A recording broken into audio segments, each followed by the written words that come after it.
ओम नमः सिद्धेभ्य।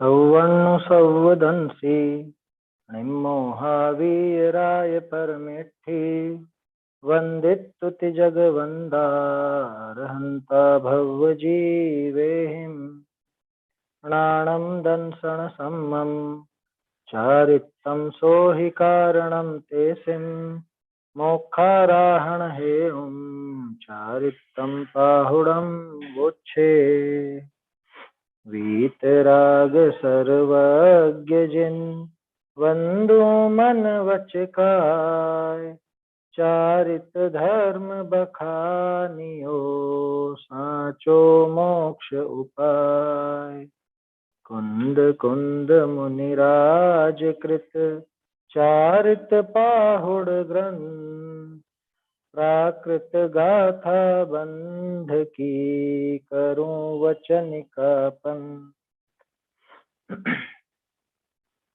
कुंद कुंदाचार्य देव विरचित चारित्र पाहुड़ ग्रंथ पर अपनी चर्चा चल रही है और इसकी 18वीं गाथा कल अपन ने देखी।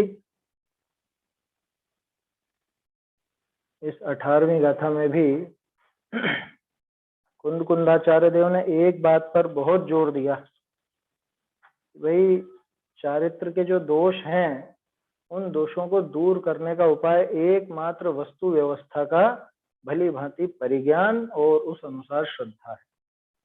माने दर्शनोपयोग से, सम्यक दर्शन नाम दिया दर्शनोपयोग को यहाँ, उस सम्यक दर्शन से माने दर्शनोपयोग से उस वस्तु का द्रव्य गुण पर्याय का दर्शन करे, देखे और ज्ञान से उसको भली भांति जाने और श्रद्धा से, सम्यक्त से उसका श्रद्धान करे, तब जाके चारित्रगत सारे के सारे दोष दूर होते। इसके अलावा वो दोष दूर करने का जगत में और कोई उपाय नहीं है। माने चारित्र के दोष चारित्र को देखने से दूर नहीं होंगे, बल्कि चारित्र के दोष वस्तु व्यवस्था को देखने से दूर। वस्तु व्यवस्था को जब हम देखेंगे, उसे जानेंगे, उसकी श्रद्धा करेंगे, तो ही चारित्रिक दोष सारे के सारे दूर हो। इनके अलावा और कोई उपाय नहीं है जगत में। ऐसी बात यहाँ पे 18वीं गाथा में थी। एक बार अपन गाथा पढ़ लेते हैं, फिर अगली गाथा देखते हैं। सम्मदंसण पස්සदी जान दिनाणेण दव पज्जाया सम्मेण यसदहदिय परिहरदि चरित्र जे दोषे सज्ञान दर्शन जाने देखें द्रव्य अर पर्यायों को सम्यक करे श्रद्धान अर्जिय तजे चरणज दोष को। अब इसका अर्थ और भावार्थ अपन देख चुके हैं। इसमें सारी वस्तु व्यवस्था की सिद्धि जयचंद जी ने यहाँ पर की। जीव, पुद्गल, धर्म, अधर्म, आकाश, काल, इनमें कैसा क्या परिणामन होता है, कैसे ये द्रव्य हैं, कैसी इनकी पर्याय होती हैं, विभाव पर्याय कैसी होती है, स्वभाव पर्याय कैसी होती है, ये सारी बात है। और आखिर में, आखिर की 2 पंक्तियां इस पूरे भावार्थ का एक तरह से समझ लो सार है। इनका स्वरूप जिन आगम से जानकर देखना, जानना, श्रद्धान करना, दर्शनोपयोग, ज्ञानोपयोग और श्रद्धा, तीनों गुणों की बात यहाँ पर। देखना, जानना, श्रद्धान करना, इससे चारित्र शुद्ध होता। बिना ज्ञान श्रद्धान के आचरण शुद्ध नहीं होता है, इस प्रकार जान। हम सोचते हैं आचरण को शुद्ध कैसे करें, आचरण अच्छा कैसे बनाएं, हमें आचरण सुधारना है, या कह रहे हैं आचरण सुधारने के लिए तो जान और देख, आया समझ में? तो जान, देख और श्रद्धा कर, तो जाके तेरा आचरण सुधरेगा, नहीं तो कुछ सुधरने वाला नहीं।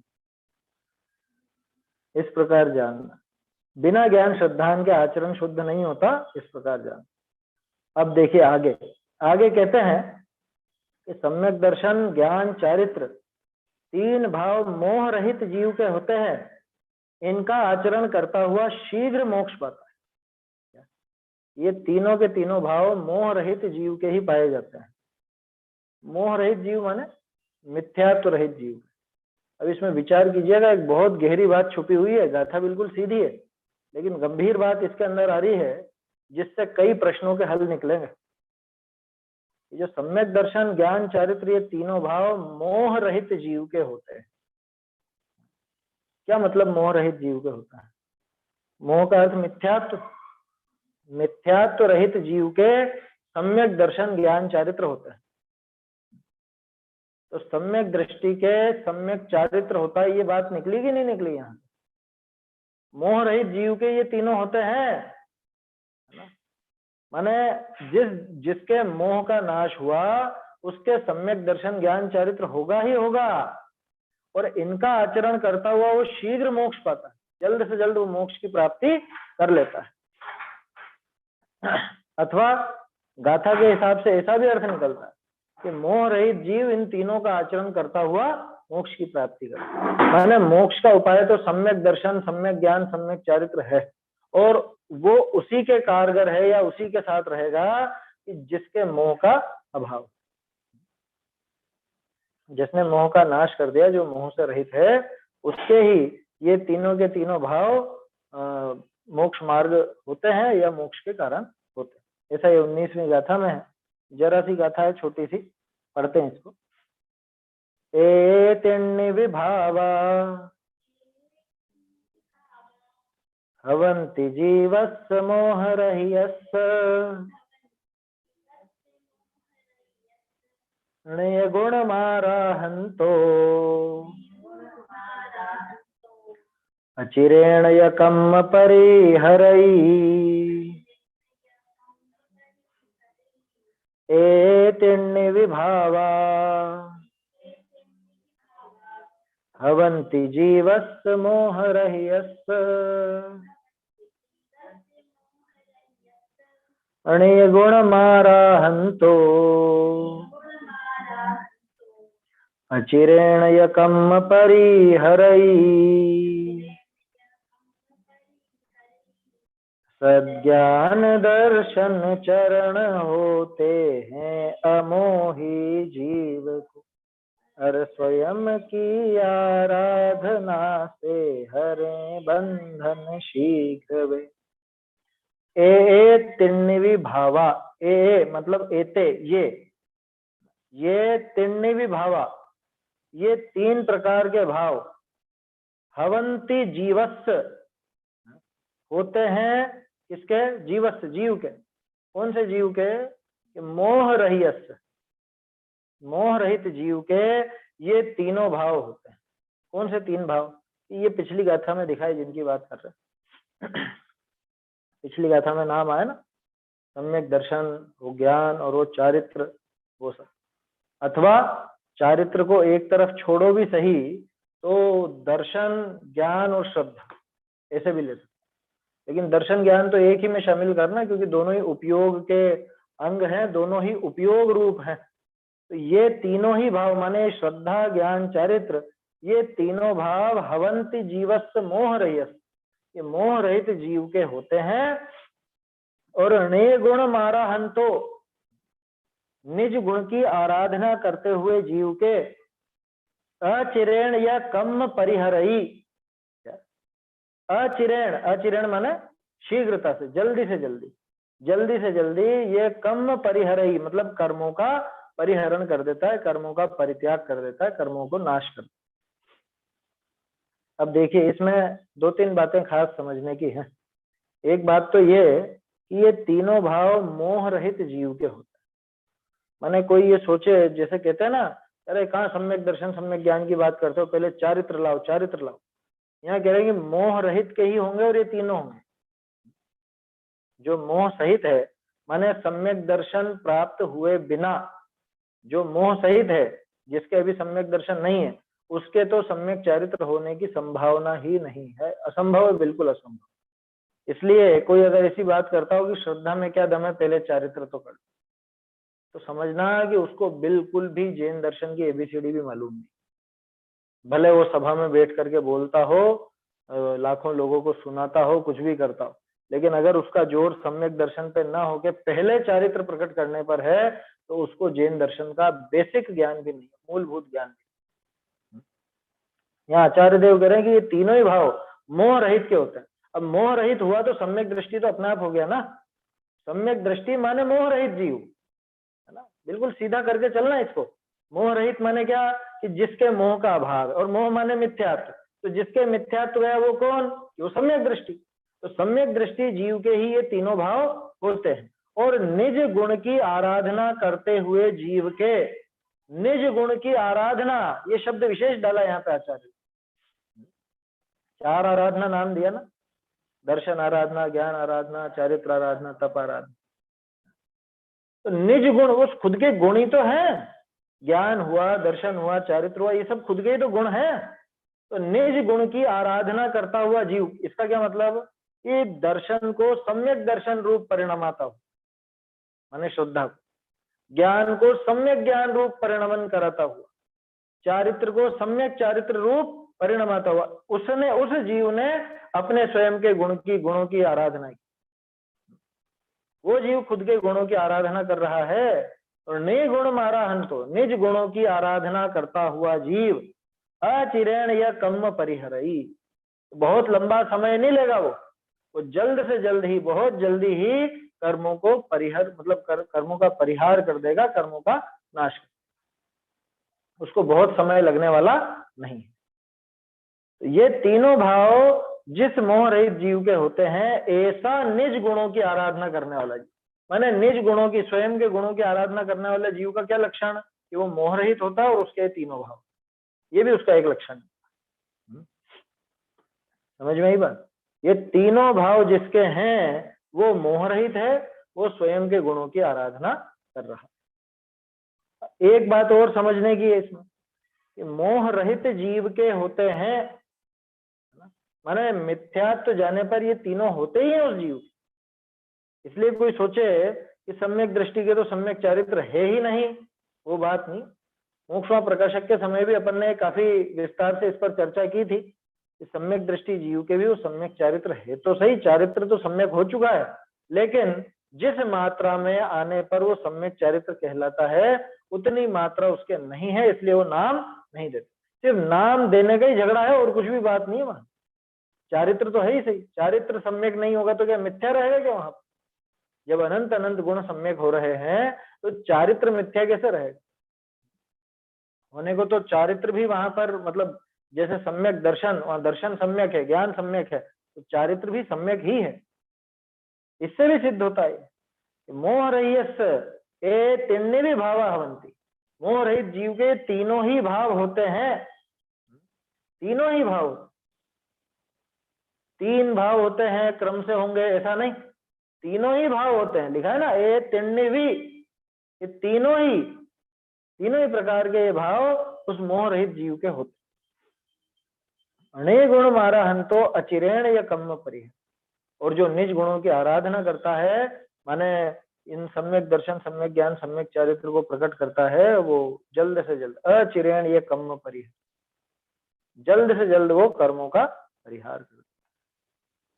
ठीक है, गाथा बिल्कुल सीधी है, सरल है। इसके पहले जो प्रकरण चल रहा था एक तरह से उसका उपसंहार जैसा है ये। देखिए मैं ढूंढारी से पढ़ता हूं, इसका अर्थ और भावार्थ आप लोग मिलान कीजिएगा।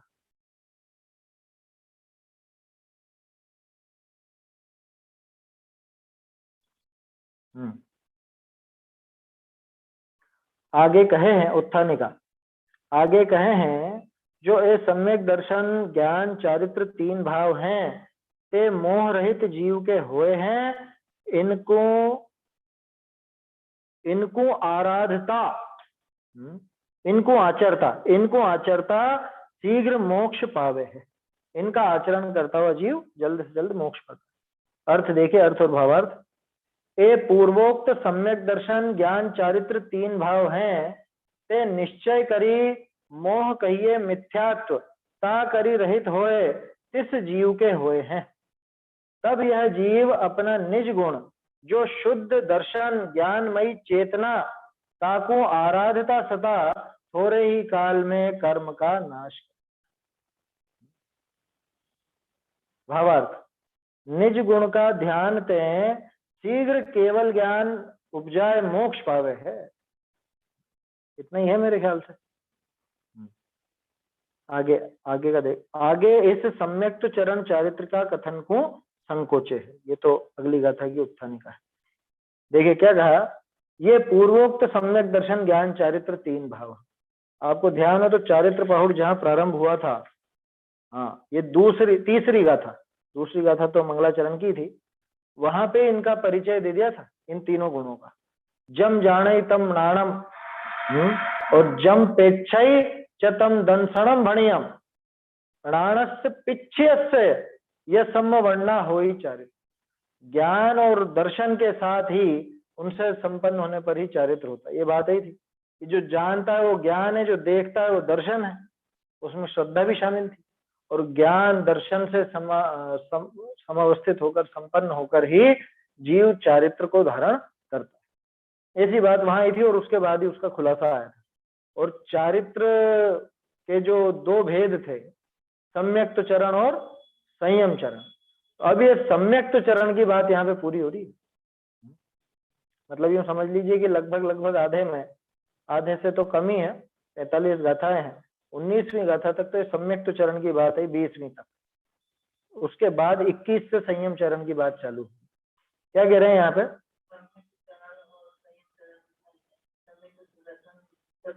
ये देखा तो था अपन ने, सम्यक्त चरण माने सम्यक दर्शन के साथ रहने वाले जो शुभ भाव, सम्यक दर्शन के साथ रहने वाले जो उसके वो गुण, 8 गुण अथवा 25 दोषों का अभाव, इस सब का नाम सम्यक्त चरण। व्यवहार की मुख्यता से ही कथन थे यहाँ पर। तो ये पूर्वोक्त सम्यक दर्शन ज्ञान चारित्र तीन भाव हैं।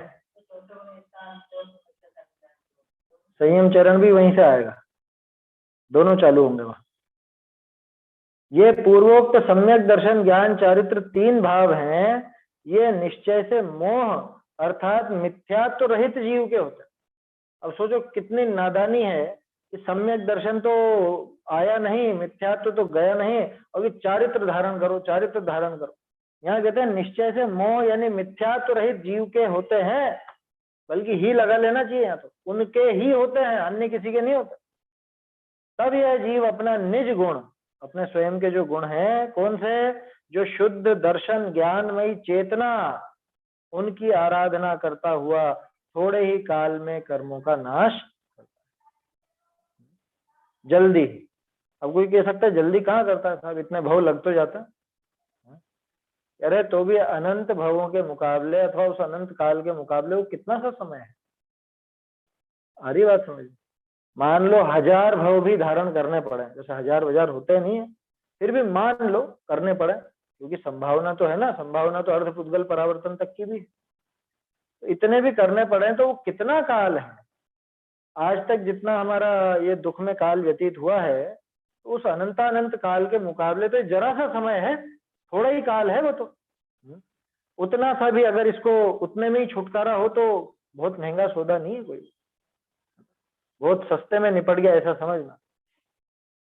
तब यह जीव अपना निज गुण जो शुद्ध दर्शन ज्ञानमयी चेतना है, अपने उस चैतन्य तत्व की आराधना करता हुआ, क्या शुद्ध दर्शन ज्ञानमयी चेतना, उसकी आराधना करता हूं। माने जीव का जो स्वरूप है, हमारा जो स्वरूप है, जिसके दम पर हम आत्मा कहलाते हैं या जीव तत्व कहलाते हैं, उस ज्ञान स्वभाव की, अपने ज्ञान दर्शनमयी उपयोगमय स्वभाव की आराधना करता हूँ। कैसा उपयोगमय स्वभाव कि जिसकी चर्चा अपन ने दृष्टि के विषय और वो ज्ञान स्वभाव के लेखों में की थी, वो उस स्वभाव की आराधना, शुद्ध दर्शन ज्ञानमयी चेतना की आराधना करता हुआ थोड़े ही काल में कर्मों का नाश। कोई कह सकता आराधना तो इनकी हो रही होगी ना, सम्यक दर्शन ज्ञान चारित्र तप, क्योंकि 4 आराधना तो उसका नाम है, दर्शन आराधना, ज्ञान आराधना, चारित्र आराधना, तप आराधना। आप गंभीरता से विचार कीजिए, ये जो 4 आराधना है, क्या ये वास्तव में अलग अलग हो सकती हैं?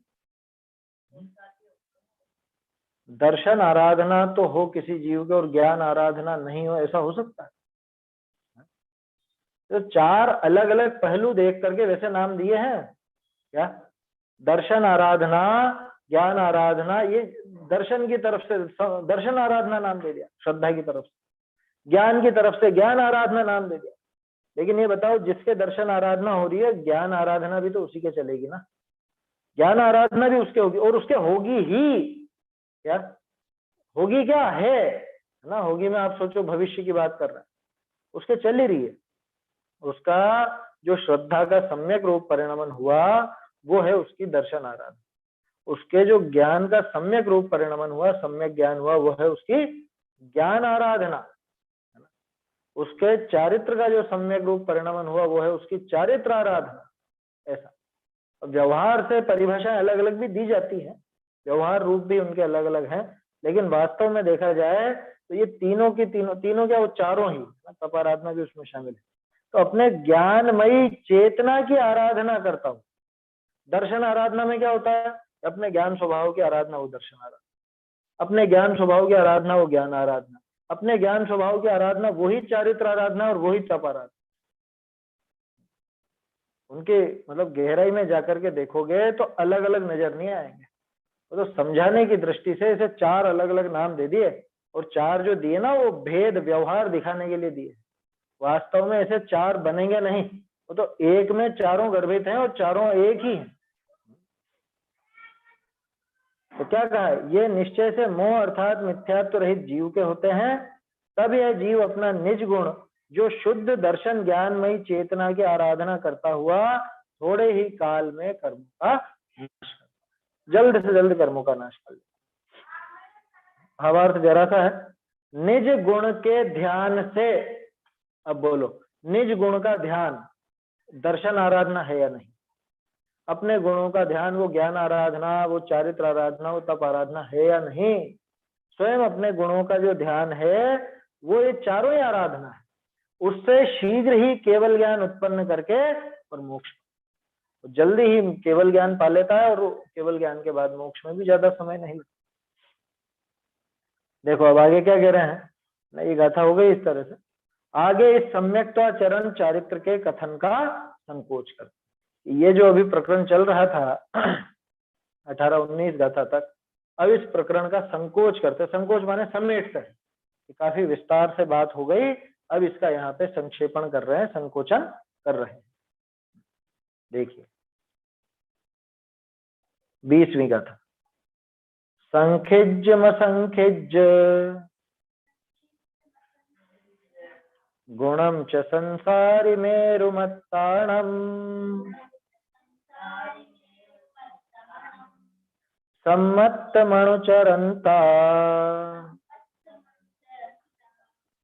करेन्ति दुःखक्षयं धीरा संखिज्यमसंखिज्य गुणं च संसारि मेरुमत्ताणम् सम्मत्तमनुचरन्ता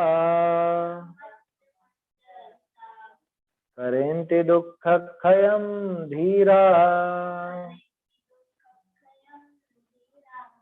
सम्यक्त के अनुचरण से दुख क्षय करें सब धीर जन, अर करें वे जिय संख्य और असंख्य गुणमय निर्जरा। देखो संखिज्यम असंखिज्य, समझ में आ रहा होगा? संखिज्य माने संख्येय, संख्यात, असंखिज्य असंख्यात, गुणम या गुणाकार के अर्थ, संख्यात गुणा, असंख्यात गुणा, ऐसा। च संसारी मेरु मत्ताणम, वो जो संसारियों के मेरु मात्र हैं, मेरु के समान है, मेरु मत्ताणम। अब मेरु का अर्थ यहाँ पे यूं समझना, वो अलग मेरु नहीं लेना, यहाँ पे मात्रा के अर्थ में भी है। मात्रा माने एक सीमा बताइए इसकी कि संसारी जीवों के कितना है, थोड़ा है, जो जैसा भी होना, मर्यादा बताइए। मेरु यानी मर्यादा भी होता है, मर्यादा का अर्थ लिया है। इसमें एक पाठांतर भी नीचे दिया है, संसारी मेरु मत्ता, सासारी मेरु मत्ता, इसका सटीक संस्कृत प्रतिमेय सर्षप मेरु मात्राम इस प्रकार है। सर्षप का अर्थ क्या होता है? सर्षप किसे कहते हैं? सर्षप माने सरसों। आए समझ में? सर्षप से सरसों बना है। सर्षप शब्द का अर्थ सरसों होता है, घी नहीं। घी को तो सर्पिश बोलते हैं, संस्कृत में सर्पिश शब्द घी के लिए है, और ये सर्षप है वो सरसों को कहा जाता है। सर्षप का बिगड़ा हुआ रूप सरसों है। तो सरसों कितना होता है? सर्पिश, हाँ, तो बहुत सारे शब्द हैं। एक ही शब्द थोड़ी ना रहता है। तो सर्षप माने सरसों। तो अगर वो सर्षप वाला अर्थ लो तो सरसों के बराबर। अब सरसों कितना बड़ा? सरसों का दाना कितना बड़ा होता है? जरा सा, राई जैसा। तो संसारी मेरुमता और सासारी मेरुमित्ता, ऐसे दो रूप भी मिलते हैं, और उसका एक संस्कृत प्रतिमेय सर्षप मेरु मात्रा, ऐसा भी अर्थ किया गया। तो क्या कह रहे हैं कि वो जो संसारी जीव के एक मर्यादा सहित वो जो कर्म बचे हैं, क्योंकि पिछले में बात आई थी ना कम्म परिहरे, वास्तव में देखा जाए तो 19वीं और 20वीं गाथा जुड़ी भी चलेगी कि वहां पे जो अपने गुणों की आराधना कर रहा है वो जल्द से जल्द कर्मों का परिहार कर देता है। कैसे कर देता है? कि संख्यात गुणा निर्जरा करके या असंख्यात गुणा निर्जरा करके। कितने कर्मों की? इस सासारी मेरुमत्ता अथवा संसारी मेरुमत्ता, कि जो एक मर्यादा में है, लिमिटेड तो पहले ही हो गए थे, उन लिमिटेड कर्मों की असंख्यात गुणा निर्जरा अथवा संख्यात गुणा निर्जरा करता रहता। कौन? सम्मत्तम अनुचरंता, ये जो सम्यक्त का अनुचरण करता है, जो सम्यक्त का अनुचरण करता हुआ जीव, माने जो सम्यक दृष्टि है, जिसने सम्यक्त में दोष नहीं लगाया, या सीधे शब्दों में कहूं तो सम्यक्त चरण चारित्र वाला। सम्यक्त अनुचरणता का क्या अर्थ? सम्यक्त का अनुचरण करने वाला। इसका क्या मतलब? कि जो सम्यक्त चरण चारित्र दिखा रहे हैं, उस सम्यक्त चरण चारित्र सहित जीव उपसहार है ना सम्यक्त चरण चारित्र का, इसलिए कह रहे हैं सम्मत मनुचरणता, यानी सम्यक्त चरण चारित्र वाला जीव करेंति दुख क्षयम धीरा, और दुख का क्षय कर देते हैं ऐसे धीर पुरुष। धीर माने धैर्यवान तो होता ही है, धीर शब्द योद्धा के लिए भी आता है। ऐसे जो बड़े बड़े धीर हैं, कौन धीर? कि जो सम्यक तो चरण चारित्र का अनुचरण करते हैं, सम्यक तो चरण चारित्र को धारण करते हैं, सम्यक तो रूप रहते हैं, अपने निज गुणों की आराधना करते हैं, ऐसे जीव जल्द से जल्द कर्मों का नाश, उनके ही चारों आराधनाएं हैं और उनके ही कर्मों का शीघ्र नाश होता है। वो संख्यात गुणी निर्जरा और असंख्यात गुणी निर्जरा करके इस मर्यादा वाले कर्मों को, यानी जिनकी अब एक लिमिट हो गई, क्योंकि बहुत अनंत तो रहते नहीं, सम्यक दृष्टि जीव के अनंत बचते ही नहीं, अनंत काल के कर्म नहीं होते उसके। क्यों? क्योंकि उसके संसार का अंत आने वाला है, अनंत कैसे रहेंगे? आया समझ में? तो वो जल्द से जल्द नाश कर देते हैं। ठीक है, गाथा वैसे सीधी है ये भी। संखिज्य मसंखिज्य गुणम च संसारी मेरु मत्तानम सम्मत मनुचरंता करेंति दुख क्षयम धीरा। अच्छा, खास बात, किसका क्षय करते हैं? अब आचार्य देव ने ये नहीं कहा कर्मों का क्षय करते, कर्मों का क्षय तो पहले बता दिया, कर्मों का परिहार करते, दुख का क्षय करते हैं। क्यों? क्योंकि दुख के क्षय के लिए ये चारित्र की बात चली थी। दुख का क्षय माने सारे दुखों का नाश, वो दुखों का नाश कर डालते हैं जल्द से जल्द। देखिए इसका अर्थ पढ़ता हूं, अर्थ और भावार्थ मिलान कीजिएगा।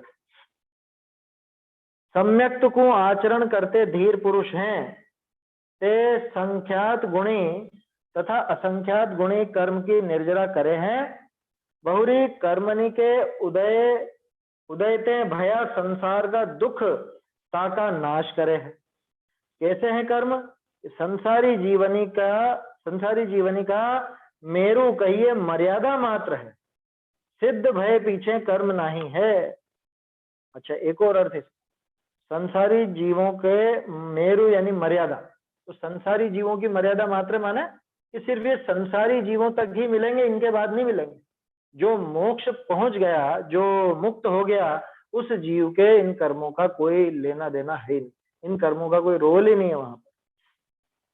भावार्थ, इस सम्यक्त के आचरण भय प्रथम काल में तो गुण श्रेणी निर्जरा होए है, सो तो असंख्यात के गुणकार रूप है। बहुरी पीछे जेते संयम का आचरण न होए, तेते गुण श्रेणी निर्जरा न होए, कहा संख्यात का गुणकार रूप होए है। ताते संख्यात गुण असंख्यात गुण ऐसे दो वचन कहे।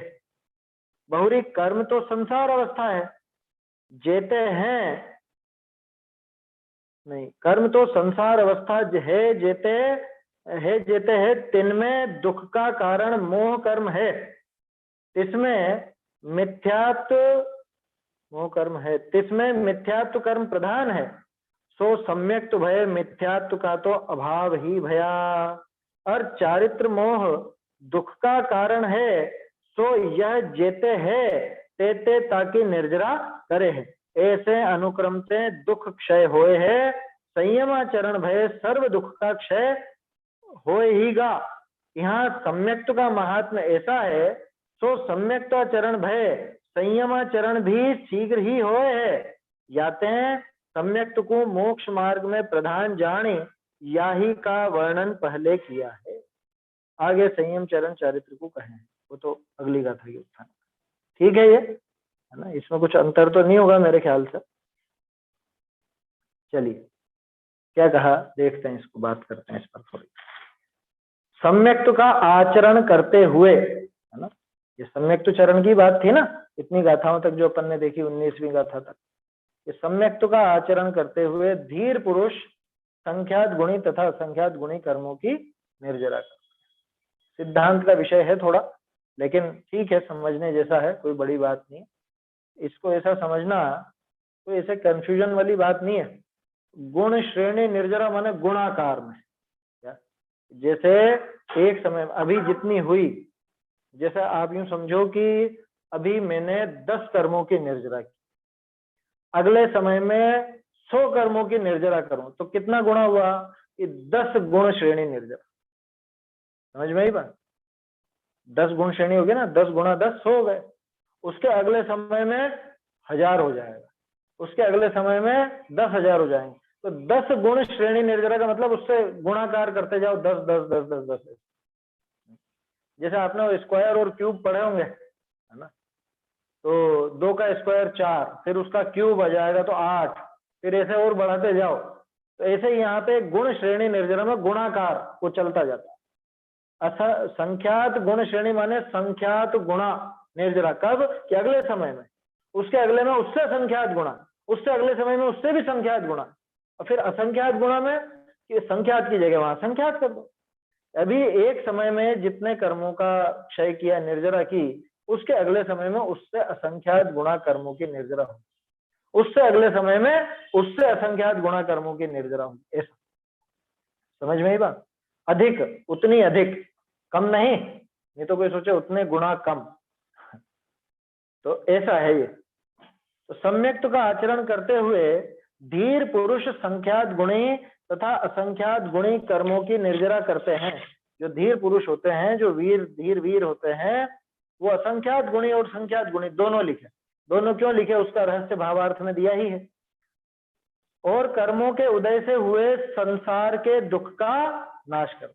कर्मों के उदय से जो जो भी संसारी दुख प्राप्त हुए हैं ना, वो चाहे अनुकूलता हो, प्रतिकूलता, कुछ भी हो, उन सब दुखों का नाश इन मतलब कर्मों के उदय के कारण हुआ था, उन सारे दुखों का वो नाश कर।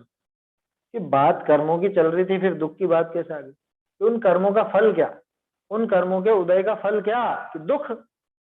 कि साता वेदनी का जो उदय है वो भी दुख की, हाँ, क्योंकि वो भी सांसारिक अनुकूलता है, ऊपर ऊपर से सुख दिखता है, वास्तव में सुख नहीं है। क्यों? क्योंकि उसके साथ अकुलता लगातार बनी। आया समझ? उस मोहनी का साहचर्य पा करके वो साता वेदनी और असाता तो फिर दुख देता ही है, तो स्पष्ट दिखता है। वो साता वेदनी भी चारित्र मोहनी का सहकार पा करके वो भी दुख देता है। समझ में आ रही बात?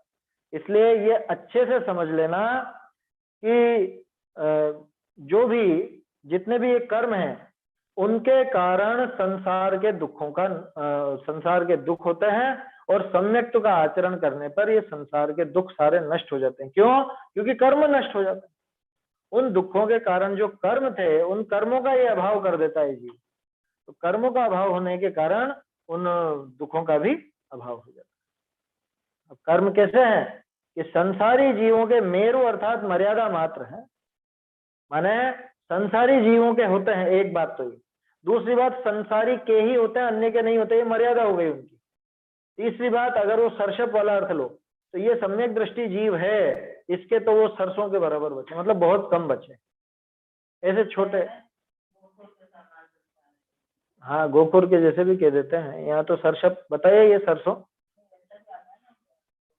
हाँ, गोखुर जैसा आता है ना। सम्यक दृष्टि जीव के ये संसार कितना, यो गोखुर के बराबर। एक गाय जैसे कीचड़ में पैर रखे और एक गड्ढा बन जाता है छोटा सा, तो उसको लांघने में कितनी देर लगेगी, यूं लांघ जाएगा। देखो, सिद्ध होने के बाद कर्म नहीं। भावार्थ, इस सम्यक्त्व का आचरण होने पर प्रथम काल में तो गुण श्रेणी निर्जरा होती है। अब यहाँ पे असली सम्यक दर्शन की बात है, या व्यवहार की बात मत करना। सम्यक दर्शन जब होगा तो वहां पर तो गुण श्रेणी निर्जरा होती, लगातार बढ़ते क्रम में। और वो कैसी होती है? वह असंख्यात के गुणाकार रूप, असंख्यात गुण श्रेणी निर्जरा वो सम्यक दर्शन होने। ठीक है, वो हुई, लेकिन वो कंटिन्यू नहीं रहती। क्यों? कि उस समय वो दर्शन मोहनी का अभाव था ना। ध्यान रखना, दो चीजों के ऊपर चल रही है बातें, दर्शन मोहनी और चारित्र मोहनी। तो जब सम्यक दृष्टि होता है जीव, तो वह दर्शन मोहनी का एक तरह से नाश होता है ना। तो उस समय तो इसके असंख्यात गुण श्रेणी निर्जरा होती। पीछे जब तक संयम का आचरण नहीं होता, जब तक ये जीव संयम धारण नहीं करता, संयम का आचरण नहीं होता, तब तक फिर इसके गुण श्रेणी निर्जरा नहीं होती, वो एक जैसी चलती, जो भी चलती। फिर वहां संख्यात के गुणाकार रूप होती है, माने वहां संख्यात गुण श्रेणी निर्जरा, संख्यात गुण निर्जरा, वहां पे श्रेणी नहीं बनती, संख्यात गुणी निर्जरा होती। कहां पे? जब संयम का आचरण होने लगे। इसलिए संख्यात गुण और असंख्यात गुण इस प्रकार दोनों वचन कहे। माने एक तो जब ये जीव सम्यक दर्शन धारण करेगा, यानी दर्शन मोह का एक तरह से नाश कर रहा, तब इसके वो निर्जरा हो। उसके बाद फिर ठहराव आता है, फिर जब संयम धारण करता तब वो होने लगती। माने एक बार तो, पहली बार तो दर्शन मोहनी के आधार से, और दूसरी बार चारित्र मोहनी। तो इस तरह से अलग अलग समय पर ये संख्यात गुणी और असंख्यात गुणी ऐसा नाम देते हैं। ऐसा ऐसा काम वहां पर होता है, इसलिए दोनों नाम आचार्य देव ने। वहां संख्यात के गुणाकार रूप होती है, इसलिए संख्यात गुण और असंख्यात गुण, इस प्रकार दोनों वचन कहे। कर्म तो संसार अवस्था है, कर्म जब तक है तब तक संसार है, अथवा उल्टा भी कह सकते हो, जब तक संसार है तब तक कर्म है। कर्मों के द्वारा ही ये संसार है, ऐसा समझना। क्या? कर्मों की वजह से ही संसार है ना, कर्मों के कारण ही संसार है, कर्मों की वजह से ही संसार है। कर्म तो संसार अवस्था है, जब तक है उसमें दुख का कारण मोह कर्म है, उसमें मिथ्यात्व कर्म प्रधान है।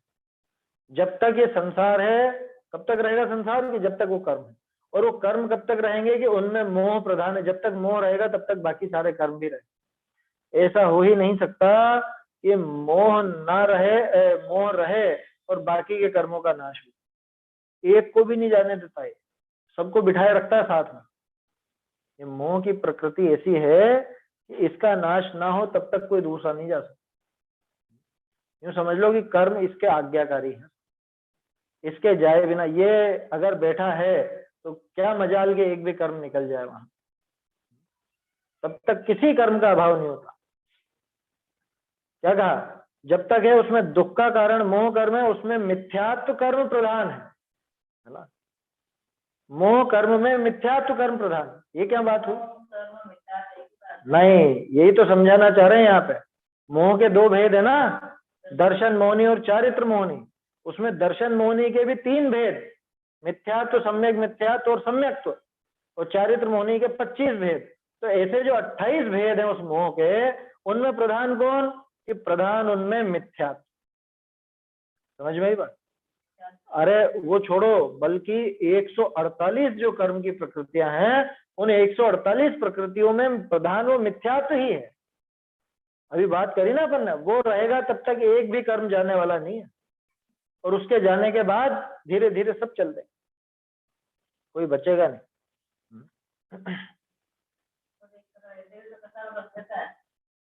ये तो बहुत कमजोर है, सबसे पहले जाता है। वो समझाने के लिए है वो बात, है ना। वास्तव में वो जितने भी कर्म हैं, वो कर्म तब तक ही प्रभावशाली हैं जब तक उनके साथ मोह। हाँ, मोह के प्रभाव में वो भी अपना प्रभाव दिखाते हैं। वो तो वैसे ही उदाहरण है कुत्तों के झुंड का। जब तक एक ताकतवर कुत्ता उनके साथ साथ रहता है, तब तक छोटे मोटे भी भौंकते रहते, आया समझ, छोटे मोटे भी हावी हो जाते। और वो जब पावरफुल कुत्ता हट गया उसमें से, या वो कहीं चला गया, तो फिर इनमें से किसी की दम नहीं पड़ती जो किसी को परेशान करे। वैसी बात है। कर्म तो संसार अवस्था है, जब तक है उसमें दुख का कारण मोह कर्म है, उसमें मिथ्यात्व कर्म प्रधान है। सम्यक्त्व के होने पर मिथ्यात्व का तो अभाव ही हुआ, ठीक है ना। जो बोझ था वो बोझ तो गया, और चारित्र मोह दुख का कारण है। अब उसकी पोजीशन किसने ले ली? चारित्र मोह ने। पहले तो दर्शन मोह था, ये भी था पहले, लेकिन पहले सारी की सारी जिम्मेदारी दर्शन मोह उठा था, मिथ्यात्व का था। अब जब वो चला गया, उसका नाश हो गया, तो अब कौन बचा? मुखिया। अब मुखिया इसमें चारित्र मोह। चारित्र मोह दुख का कारण है, सो ये भी जब तक है तब तक उसकी निर्जरा करता है। अब समझ में आया गुण श्रेणी और मतलब संख्यात गुण श्रेणी असंख्यात गुण श्रेणी की? कि पहले तो वो दर्शन मोह था ना, तो इस वजह से उसकी चल रही थी, मिथ्यात्व की चल रही थी। अब चारित्र मोह बचा है, तो धीरे धीरे धीरे धीरे चारित्र मोह की भी चालू हुई, वो संयम धारण करने।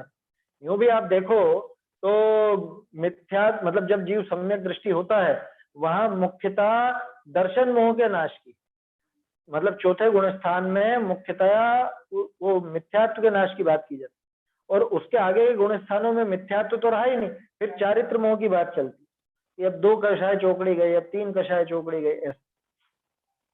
तो ये भी जब तक है तब तक उसकी निर्जरा करता है। इस प्रकार अनुक्रम से दुख का क्षय होता है। सबसे पहले तो मिथ्यात्व गया, सम्यक दर्शन हुआ, वहां अनंतानुबंधी भी गई, तो उतनी मात्रा का दुख समाप्त। फिर 5वां गुण स्थान आया, तो वहां पे अप्रत्याख्यानावरण भी गई, उतना दुख भी नष्ट। फिर 6ठा 7वां गुण स्थान आया, तो वहां पे 3 कषाय चौकड़ी का अभाव हुआ, उतना दुख भी गया, आया समझ। और फिर आखिर में 10वें गुण स्थान के आखिर में 11वें गुण स्थान 12वें गुण स्थान में पूर्ण वीतरागता हो गई, वहां पे सारे ही कर्मों का नाश हुआ। वहां पे तो सारे कर्मों का माने ये चारित्र मोहनी का, सभी प्रकार के मोहनी का नाश हो गया, तो वहां पे दुख का पूरी तरह नाश हो गया, अनंत सुख आने वाला है, आ गया। इस प्रकार अनुक्रम से दुख का क्षय होता है। अब देखो क्या बात निकल के आई कि सम्यक तो चरण शुरुआती दौर का है, और संयम चरण आगे तक साथ देगा, लेकिन संयम चरण सम्यक तो चरण के बिना नहीं होगा। संयम चरण के होने पर सब दुखों का क्षय होगा ही।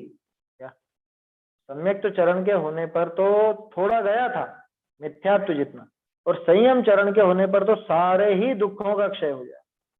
सम्यक्त्व का महात्म्य इस प्रकार है कि सम्यक्त्व चरण होने पर भी सम्यक्त्व चरण होने पर संयम चरण भी शीघ्र ही होता।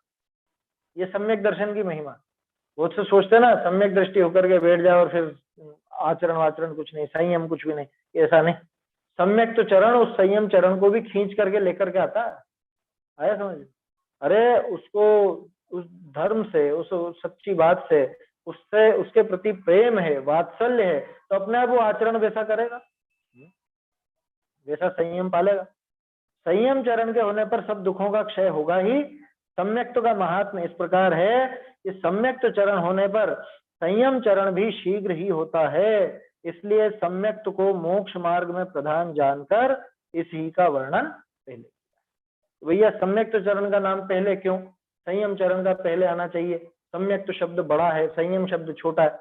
ये छोटे और बड़े से मतलब यहाँ पे वो नियम चलता है कि जो पूज्य होता है उसका नाम पहले लिया, जो प्रमुख होता है उसका नाम पहले लिया जाता है, और इस मामले में सम्यक्त्व प्रमुख है, इसलिए पहले सम्यक तो चरण कहा, अब संयम चरण की बात आगे चलेगी, है ना। ऐसी बात है।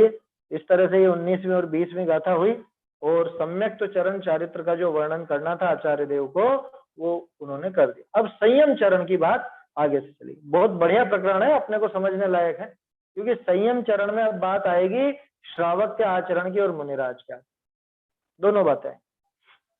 गाथाएं बोल लेते हैं एक बार। ए तिण्णि विभावा भवन्ति जीवस्य मोहरहियस्य गुणमाराहन्तो अचिरेण यकम् परिहरै। सज्ञान दर्शन चरण होते हैं अमोही जीव को, हर स्वयं की आराधना से हरे बंधन शीघ्र वे। संखिज्यमसंखिज्य गुणं च संसारि मेरुमत्ताणम् सम्मत्तमनुचरन्ता करेन्ति दुःखक्षयं धीरा। सम्यक्त के अनुचरण से दुख क्षय करें सब धीर। जिय संख्य और असंख्य गुणमय निर्जरा, चैतन्य का स्मरण प्रतिक्षण ही करो रे। भव के अनंत दुख को क्षण में हरो रे। अक्षय अनंत निज सौख्य निधान पाओ, गाओ अरे नित इसी के गीत गाओ। जिनवाणी स्तुति।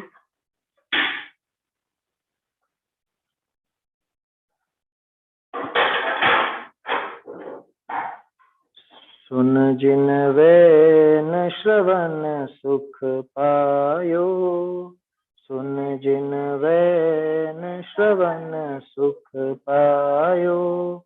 नस्यो तत्व दुर अभिनिवेशतम, नस्यो तत्व दुर अभिनिवेशतम। स्याद उजास कहायो, चिर विसर्यो लयो आत्म रे। सुन जिन वैन श्रवण सुख पायो, दयो अनादि असंजम दवते। दयो अनादि असंजम दवते। लहि व्रत सुधा सिरायो, धीर धरी मन जीतन में।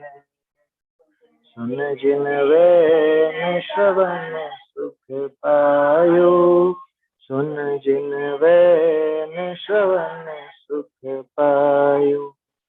भय विभाव अभाव सकल अब, भय विभाव अभाव सकल अब। सकल रूप चितलायो, दास लयो अब अविचल जय। सुन जिन वैन श्रवण सुख पायो, सुन जिन वैन श्रवण